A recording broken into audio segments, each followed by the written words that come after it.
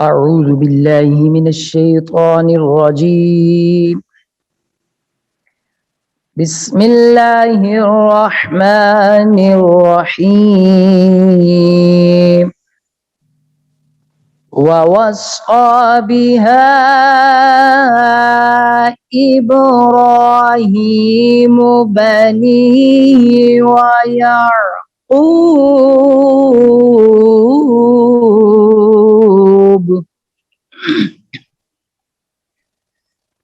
يا بني إن الله اصطفى لكم الدين فلا تموتن إلا وأنتم مسلمون أم كنتم شهداء إذ حضر يعقوب الموت إذ قال لبنيه ما تعبدون من بعدي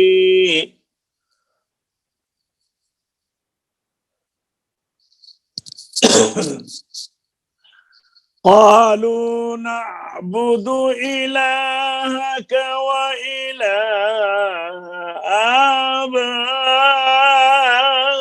آبائك إبراهيم وإسماعيل وإسحاق إلها واحدا ونحن له مسلمون।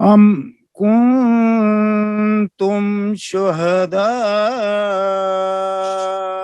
إذ حضر يعقوب الموت إذ قال لبنيه ما تعبدون من بعدي قالوا نعبد إلهك وإله آبائك إبراهيم وإسماعيل وإسحاق وإله آبائك إبراهيم وإسماعيل وإسحاق إلها واحدا ونحن له مسلمون।